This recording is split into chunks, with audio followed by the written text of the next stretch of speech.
Bonjour à tous et bienvenue à vous au grand rendez-vous. Notre invité ce matin est l'un des ministres de poids du gouvernement. Il se compte sur les doigts d'une main.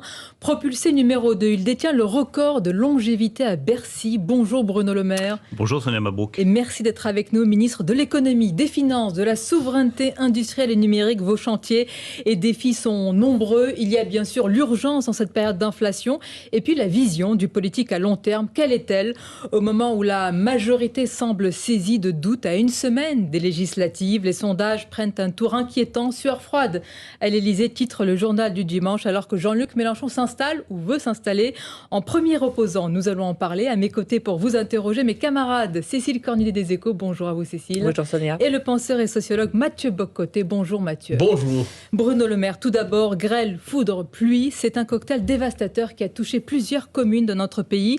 Le déclenchement de l'état de catastrophe naturelle devrait être mis en place peut-être fin de semaine. Ça veut dire que pour les assurances, ça va être rapidement également déclenché?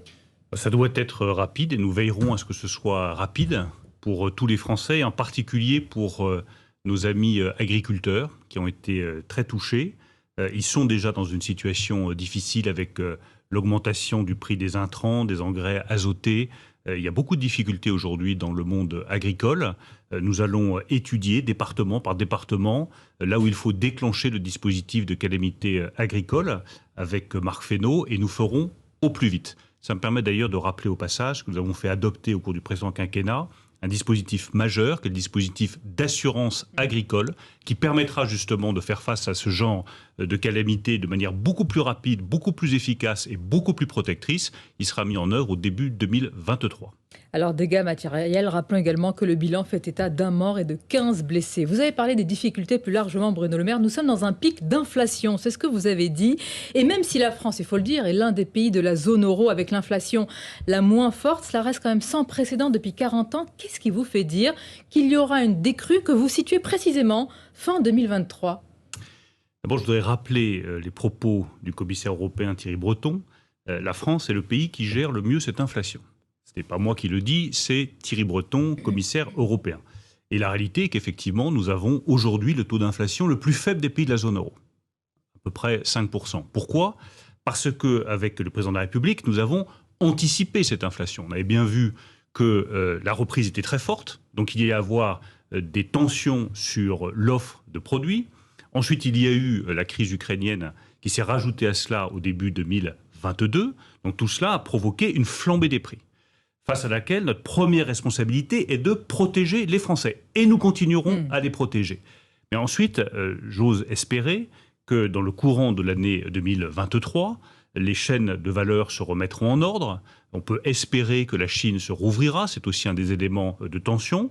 Et donc nous anticipons qu'après ce pic inflationniste de 2022, dans le courant de l'année 2023, on devrait revenir à une inflation plus raisonnable. Mais je veux être très clair aussi, cette inflation plus raisonnable restera plus élevée que ce à quoi nous étions habitués. On était habitués à une inflation de l'ordre de 1%.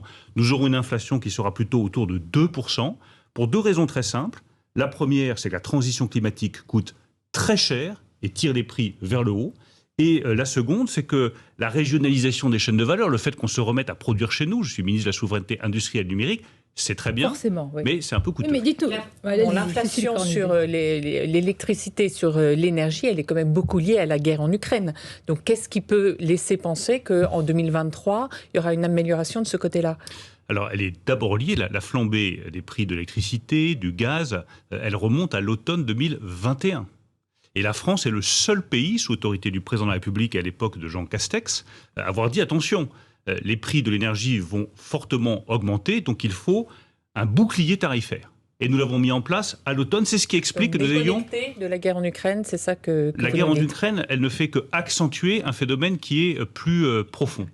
Et notre responsabilité maintenant, c'est d'accélérer la transition énergétique, c'est d'être plus indépendant en matière de production énergétique, parce que c'est la meilleure réponse pour faire face à cette flambée. Mais Bruno Le Maire, et ça prend du temps. Ce pic inflationniste, il dure aussi parce que la guerre en Ukraine dure, parce qu'il nous faut trouver, un approvisionnement de substitution au pétrole russe. C'est pour ça on ne peut pas savoir quand la guerre se termine, donc c'est difficile quand même d'avoir une lecture comme fin 2023. On ne sait pas combien de temps durera cette guerre, bien entendu.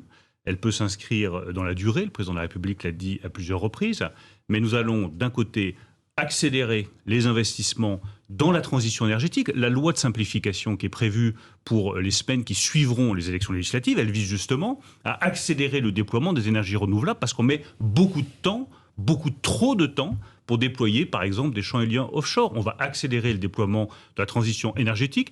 Et puis, on cherche aussi, soyons clairs, des substituts à l'approvisionnement en gaz ou en diesel venu de Russie. Par exemple, les Émirats arabes unis peuvent être une solution de remplacement, au moins temporaire, au pétrole et au diesel russe. Ce sont des discussions pour l'instant. Plus qu'à l'étude, c'est des discussions qui sont déjà engagées avec les Émirats arabes unis. Il faut que nous trouvions une alternative au pétrole russe.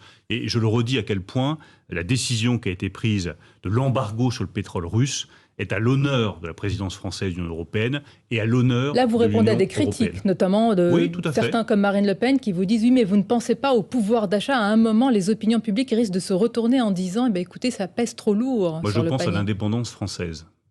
Donc, visiblement, Marine Le Pen n'a pas grand-chose à faire. Elle est dans les mains de M. Poutine. Si elle veut continuer à apporter 800 millions de dollars par jour, tout à fait, Sonia Mabrouk, par jour, à Vladimir Poutine, c'est son droit. Mais nous défendons une politique d'indépendance vis-à-vis de Vladimir Poutine, une politique d'indépendance énergétique. Visiblement, ce n'est pas la ligne du Rassemblement national qui est sur la ligne de la capitulation.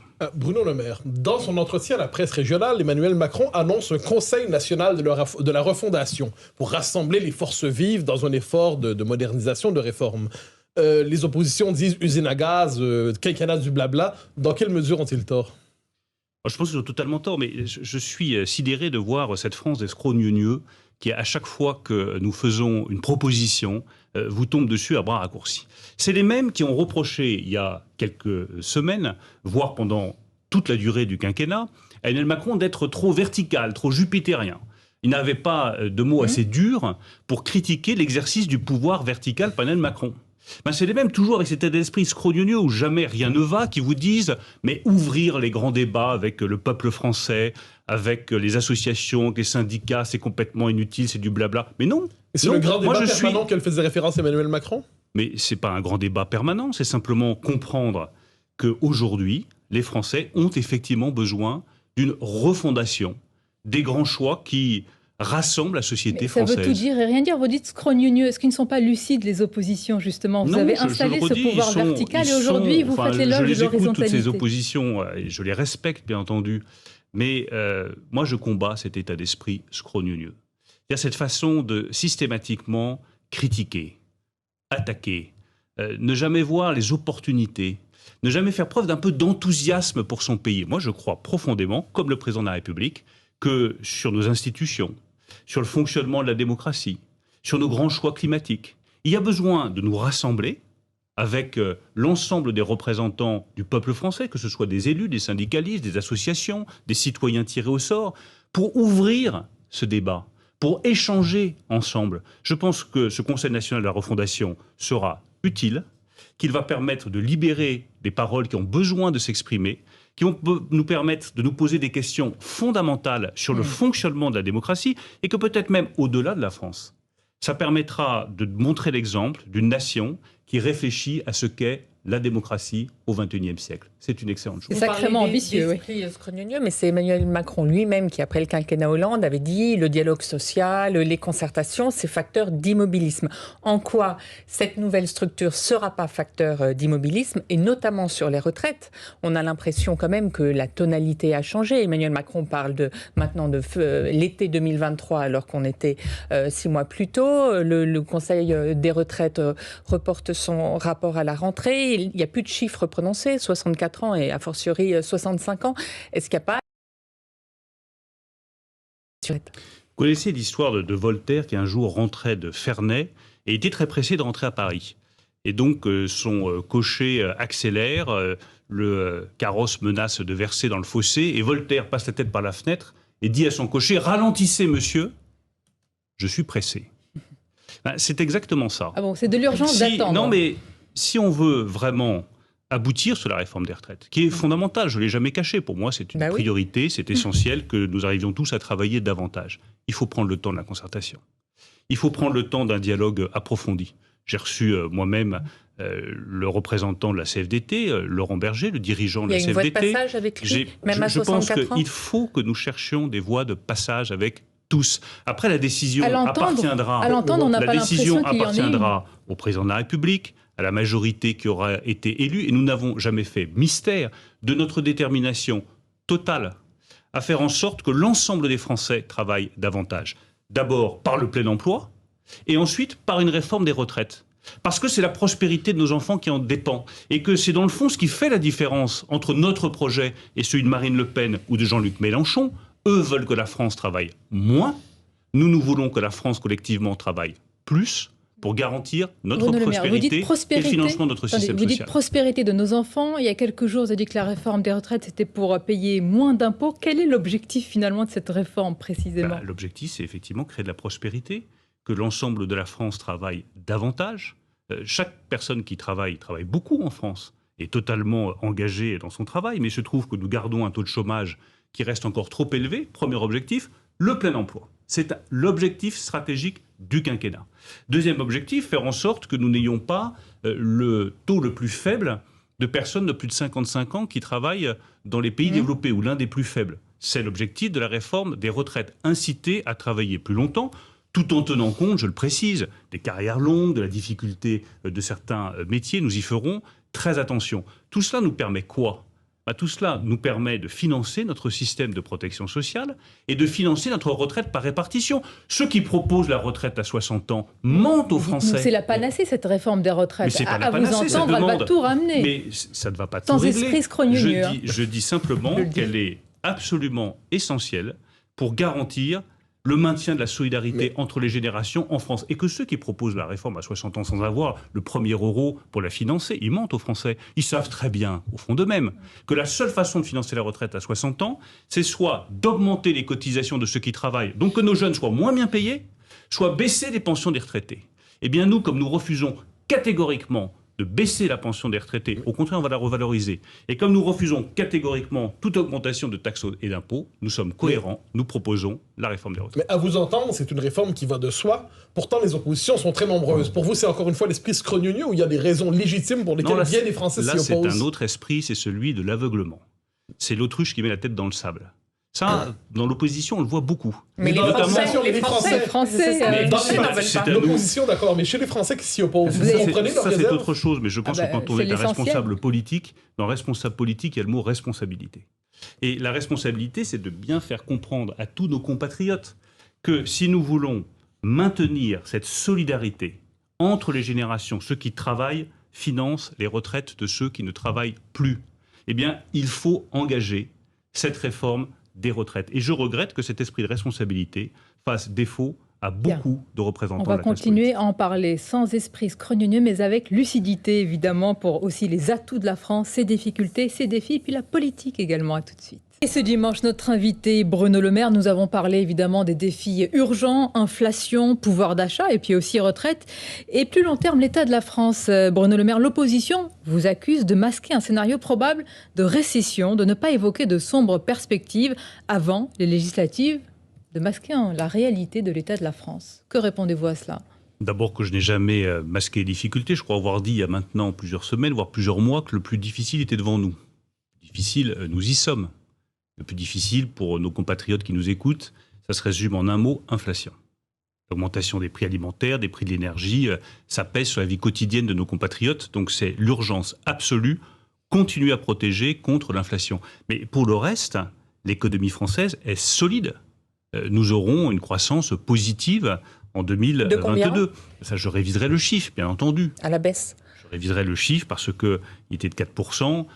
Il est évident qu'avec la guerre en Ukraine, l'inflation, tout cela va remettre en cause les perspectives. Mais nous aurons une croissance positive en 2022. Pourquoi vous ne révisez pas maintenant? Parce qu'il y a un projet de loi de finances rectificative. Que vous pouviez présenter maintenant. Il sera présenté, je pense que c'est mieux pour la sérénité du débat public. Il sera présenté après les élections législatives.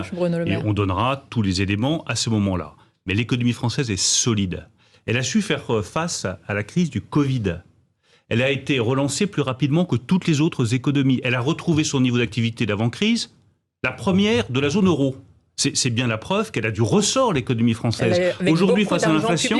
Non mais ce que je constate, c'est qu'à chaque fois, l'économie française fait preuve d'une capacité de résistance et de rebond exceptionnelle. Nous sommes sortis les plus vite de la crise du Covid et nous résistons les mieux de tous les pays de la zone euro à l'inflation. Et on s'en réjouit, c'est le cas, mais à quel prix, est-ce qu'il ne faudrait pas, à un moment donné, Quel... se dire que, oui, grâce aux entrepreneurs, grâce aux salariés, grâce aux indépendants, aux commerçants, aux artisans, grâce à toutes ces forces vives, nous avons des capacités exceptionnelles. Est-ce que la France a franchi, c'est aussi quand même un sujet de préoccupation, vous avez parlé tout à l'heure des générations futures, est-ce que la France a déjà franchi, peut-être sans qu'on le sente, j'allais dire, le cap symbolique des 3 000 milliards d'euros de dette publique? Certains disent que ça y est, on y est.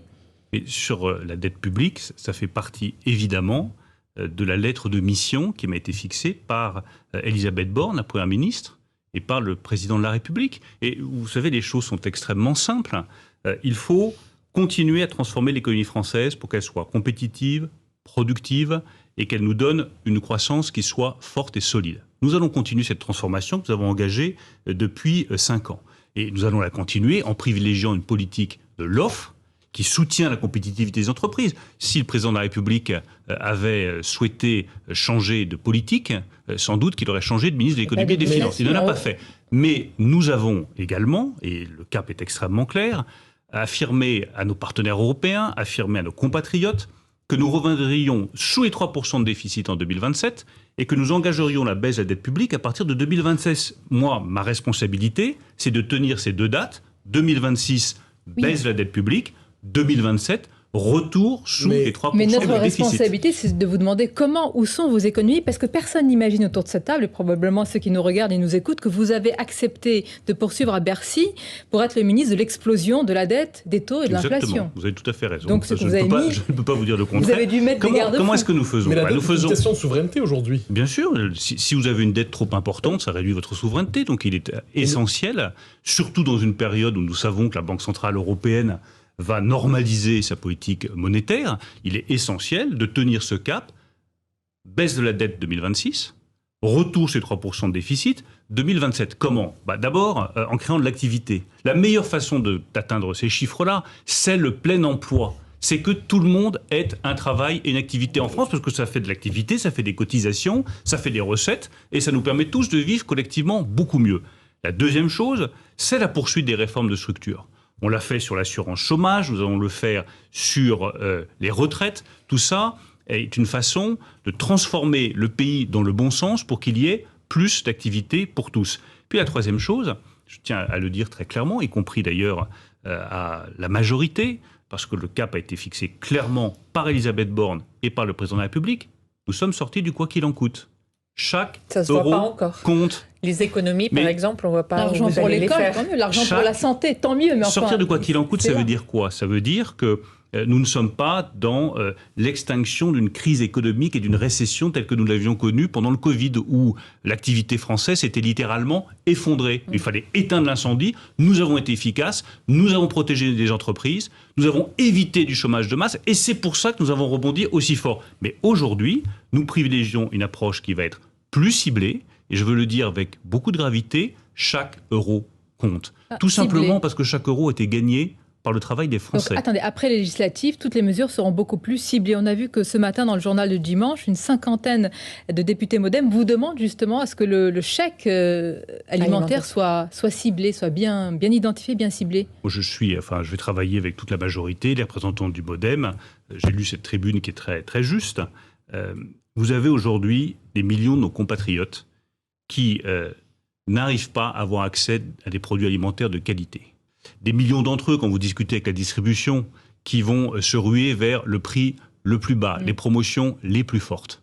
Eh bien, il faut aider nos compatriotes, quand on est une grande puissance économique comme la nôtre, à se nourrir correctement, à s'alimenter sans difficulté financière. C'est l'objet de ce chèque alimentaire. Je ne vais pas vous cacher la vérité, comme toujours, je suis très franc, c'est compliqué à mettre en œuvre. Pourquoi? Parce qu'il ne s'agit pas de distribuer de l'argent public pour financer des produits alimentaires bas de gamme qui sont produits à l'extérieur des frontières françaises. Donc c'est pas simple, nous y travaillons et je pense qu'avec de la bonne volonté, nous trouverons la bonne solution. Le tout avant les législatives. On va commencer évidemment à aborder cette partie-là. Mais tout d'abord, Bruno Le Maire, Jean-Michel Blanquer a été entarté hier et insulté à Montargis. Marine Le Pen a été visée par un jet d'œuf dans le Nord. Ces agressions plus largement se multiplient. De quoi est-ce le révélateur selon vous? Bon, elles sont inacceptables.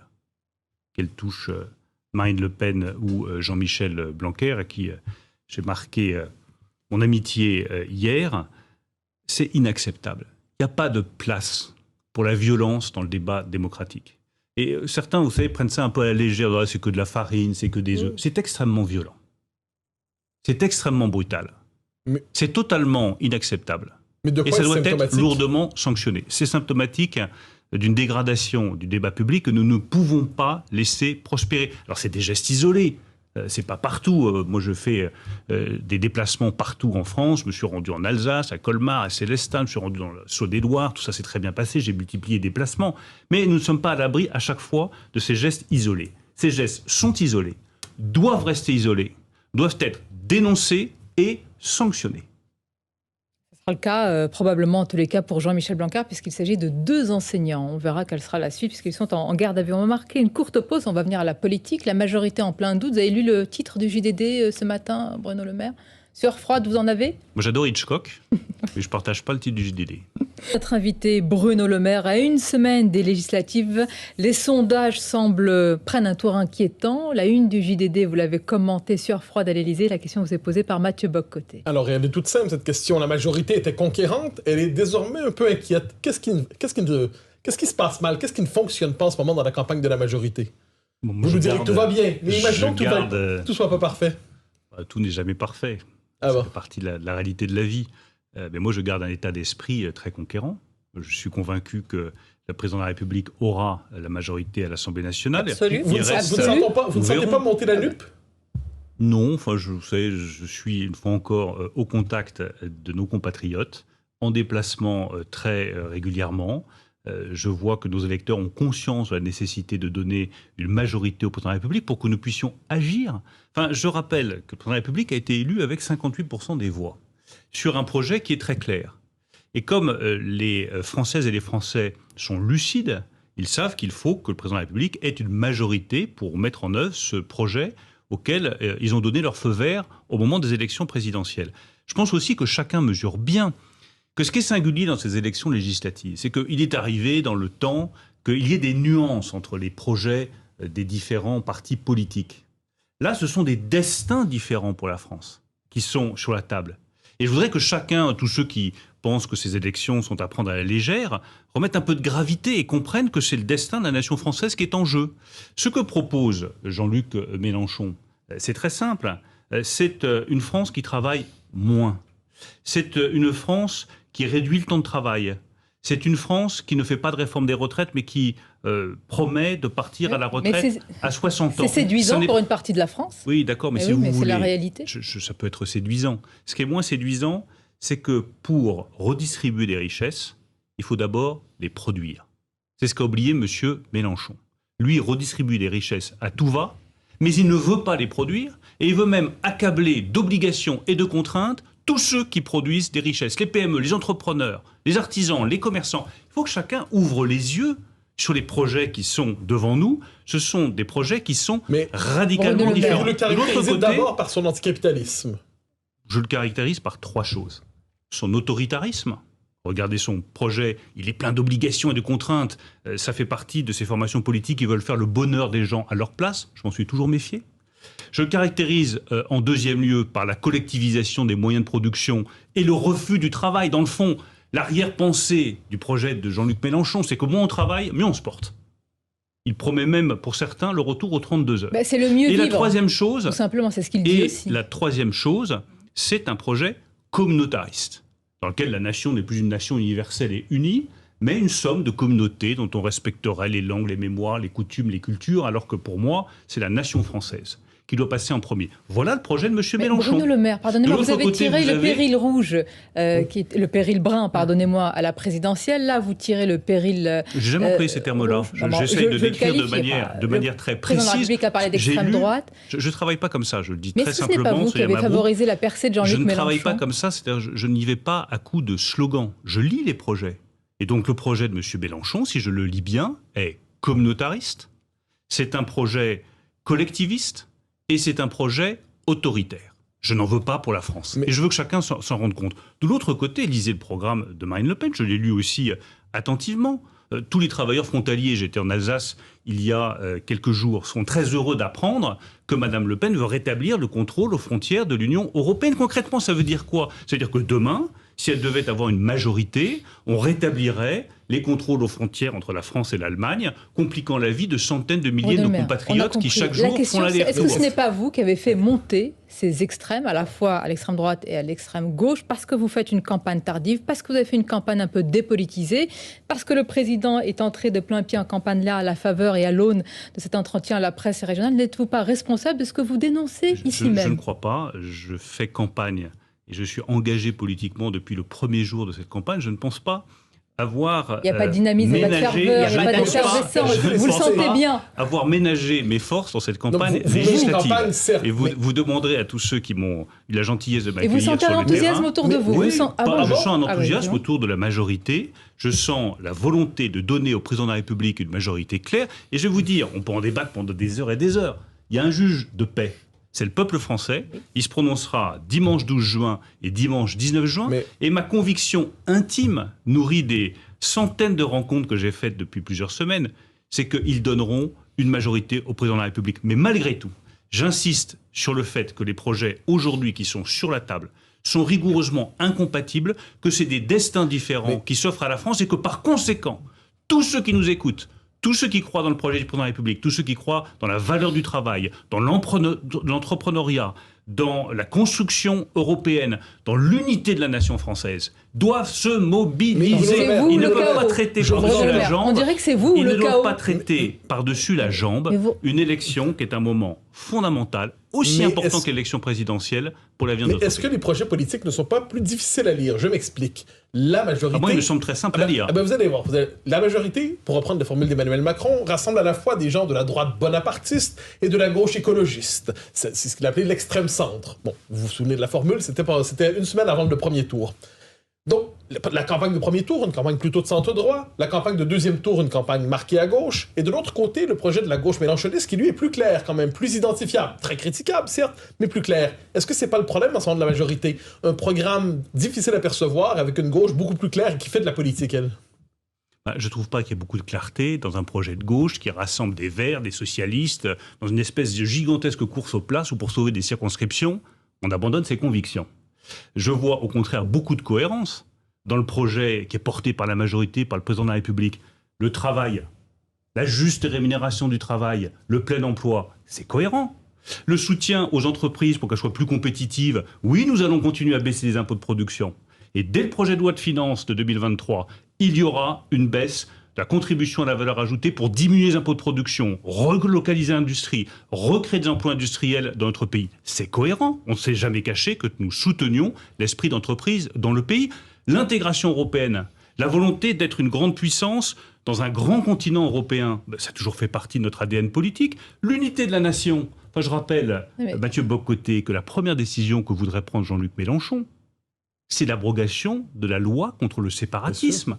Nous luttons contre le séparatisme. Donc je vois de la cohérence, de la clarté, de la force dans le projet présidentiel. Et j'appelle donc tous ceux qui soutiennent ce projet à se mobiliser pour les élections législatives.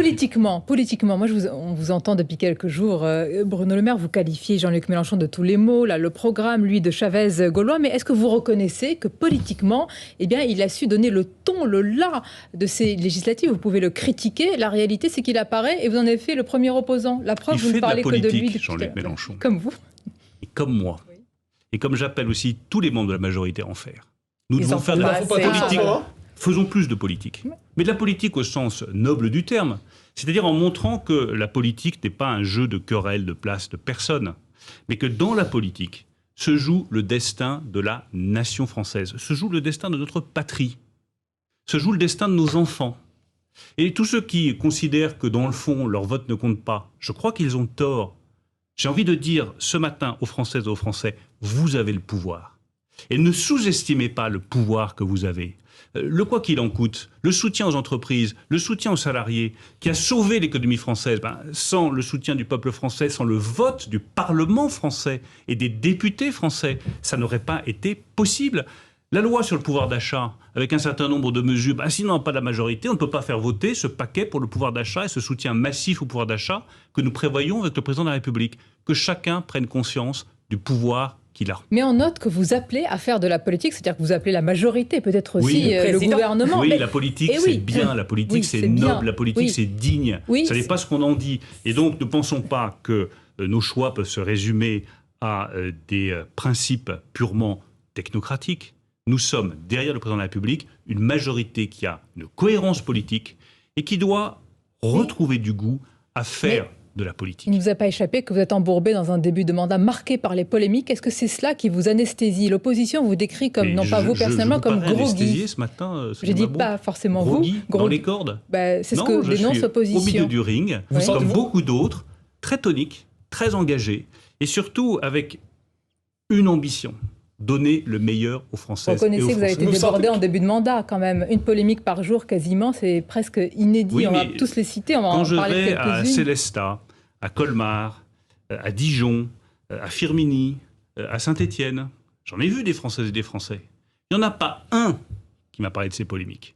Pas un. Pas un qui a été touché par l'image de la France. Stade de France, du tout. Je vous parlais d'autres polémiques, je pensais que vous parliez d'autres polémiques, mais je ne crois pas que ce soit ce qui, aujourd'hui, préoccupe le plus nos compatriotes. Ce qui les préoccupe, c'est le pouvoir d'achat, l'avenir de leurs enfants, ce que nous allons leur proposer pour cette majorité. Et c'est là-dessus que je me concentre.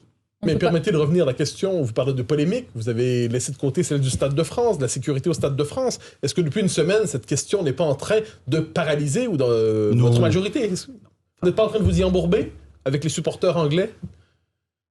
Pardon, mais nous avons su organiser de magnifiques manifestations sportives dans le passé. Bien sûr. Nous organiserons en 2023 la Coupe du Monde de rugby, nous organiserons en 2024 les Jeux Olympiques et nous ferons très bien. Tout ce qui s'est passé au Stade de France est profondément regrettable. Et je présente, mes excuses de membres du gouvernement à tous ceux qui ont vu la fête gâchée. Par qui? Que ce soit des supporters, qu'ils viennent de Grande-Bretagne, qu'ils viennent d'Espagne ou qu'ils viennent d'ailleurs, tout ça est infiniment regrettable.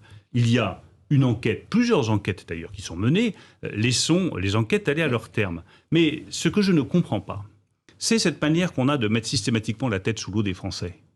De ne pas voir de grandes réussites ailleurs, de systématiquement, et ce qui s'est passé au Stade de France, je le redis, c'est regrettable. Là, il y a des témoignages, il y a des images. Bien sûr, mais enfin, la vie de la France ne se résume pas. Il y a des Anglais qui ont dit qu'ils ont été dépouillés, agressés. Pourquoi ne pas le reconnaître la vie de la France et s'excuser officiellement? Ne se résume pas au Stade de France. Mais ça donne une image de notre pays, monsieur le ministre. Vous lisez plus que moi la presse internationale. Ce qui s'est passé est regrettable. C'est d'autant plus regrettable que cela affecte l'image de la France à l'étranger. Vous auriez ciblé les Anglais comme ça? Mais je ne suis pas responsable de ces sujets-là. Je dis simplement, il y a une enquête qui est en cours. La vie de la France ne se résume pas à ce qui s'est passé au Stade de France.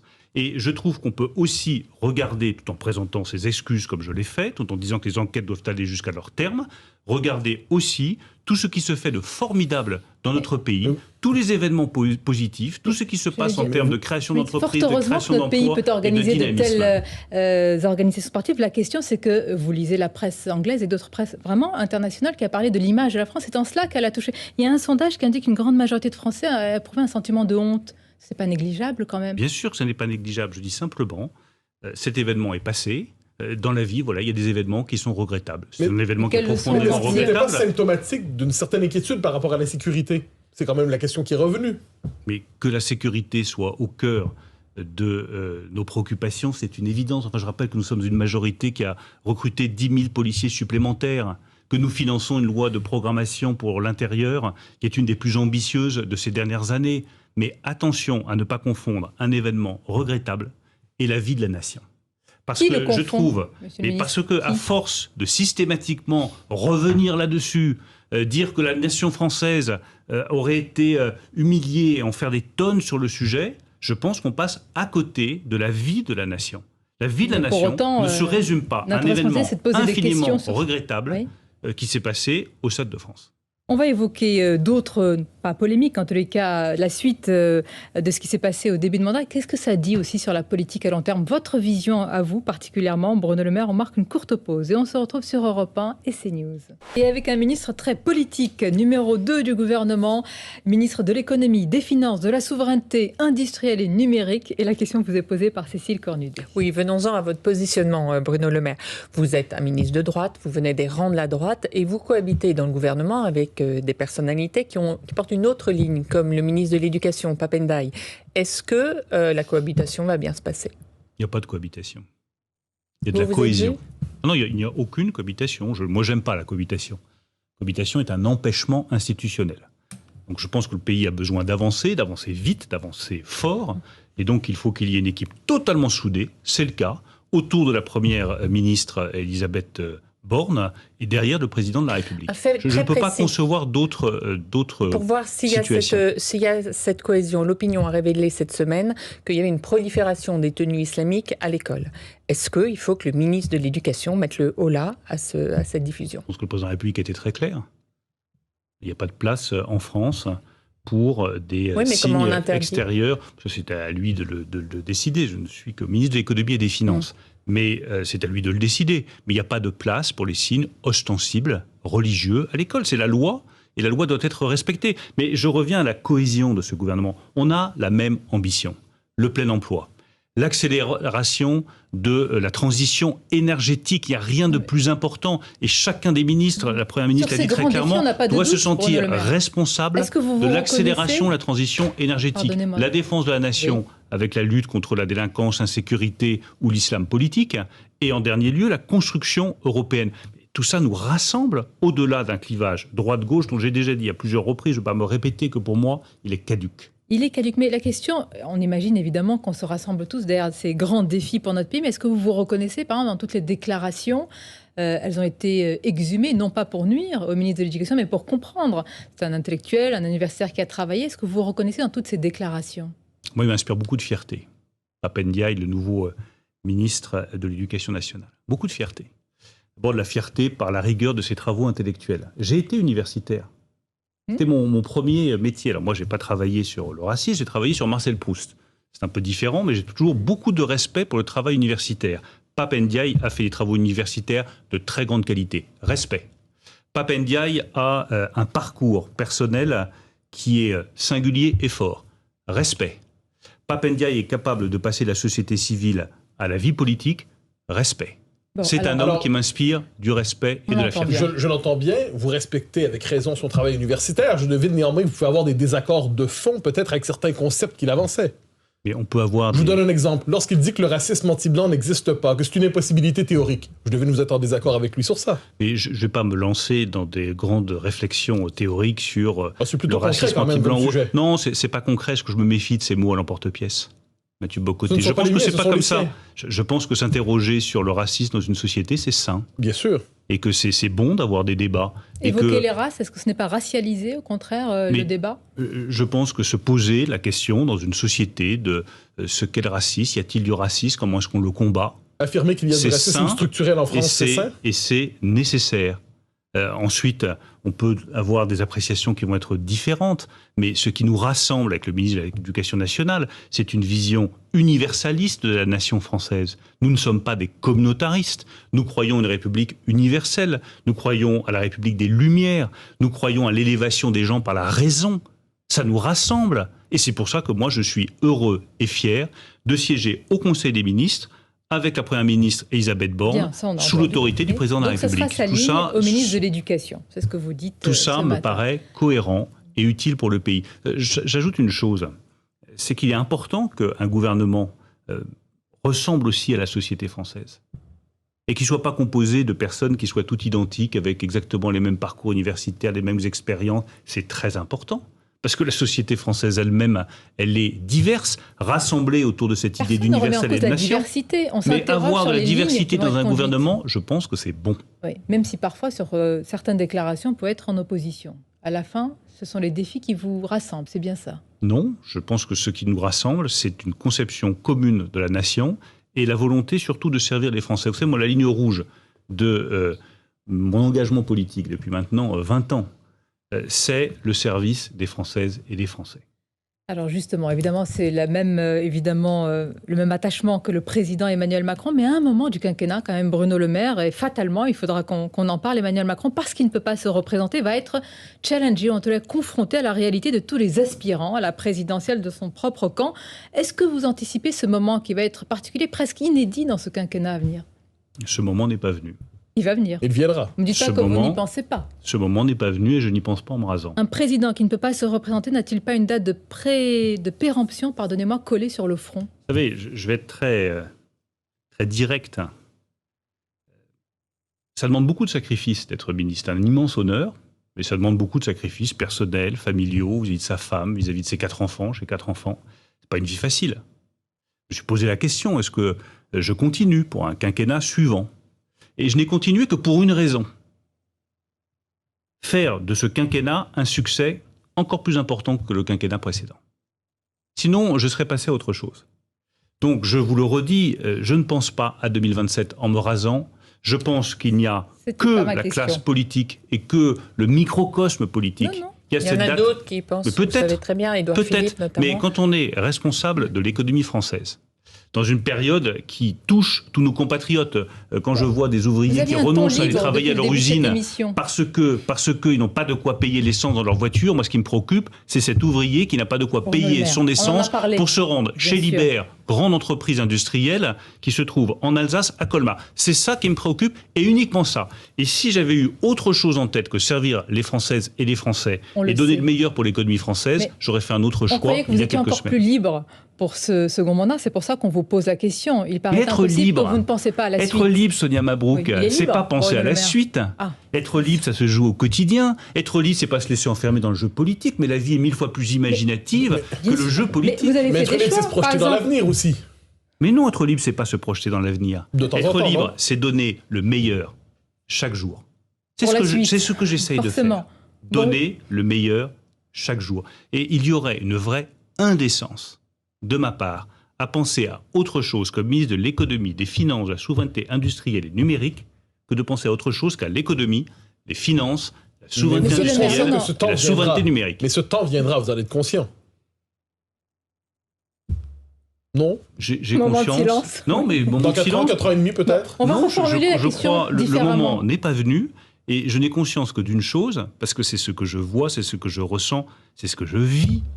J'ai conscience des difficultés de mes compatriotes.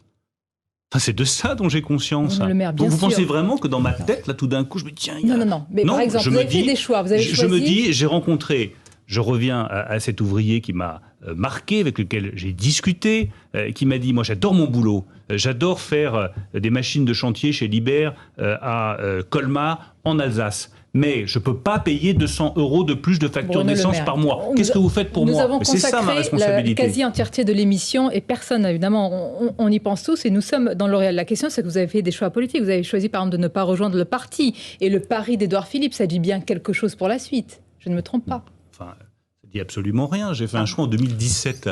Ben oui. J'ai fait un choix il y a 5 ans qui est de rejoindre... Que vous maintenez. Qui est de rejoindre... Mais est-ce que vous avez l'habitude de changer mes choix? Mes choix sont en général clairs, cohérent et constant. J'ai dit qu'il fait le renouvellement des pratiques politiques et que je ne ferai que 3 mandats. Quand j'arrive à la fin de mon 3e mandat, je ne me représente pas. Et il y a des gens qui me posent une question. Ah, mais pourquoi est-ce que vous ne représentez pas? Tout simplement parce que je l'ai promis. C'est simple. En 2017, j'ai fait un choix très clair et très tranché. J'ai rejoint le président de la République. J'ai adhéré à son parti et je me suis présenté sous les bannières de ce parti aux élections législatives. Je ne vais pas changer de positionnement. Je suis engagé dans la majorité, dans le parti présidentiel, pour le président de la République et pour le succès de ce quinquennat, full stop. Vous allez intégrer l'équipe dirigeante du nouveau parti qu'il veut refonder sous le nom de Renaissance? Si le président le juge utile, oui. Pour conclure, Bruno Le Maire, par rapport à la saison 1, comment sera le Bruno Le Maire saison 2 pour ce quinquennat? Plus libre? Plus combatif, vous l'étiez? Toujours aussi politique? Tout ce que vous me dites me va très bien. On les 3 à la fois, alors. Les 3. Merci Bruno Le Maire. Fromage et dessert. Toujours.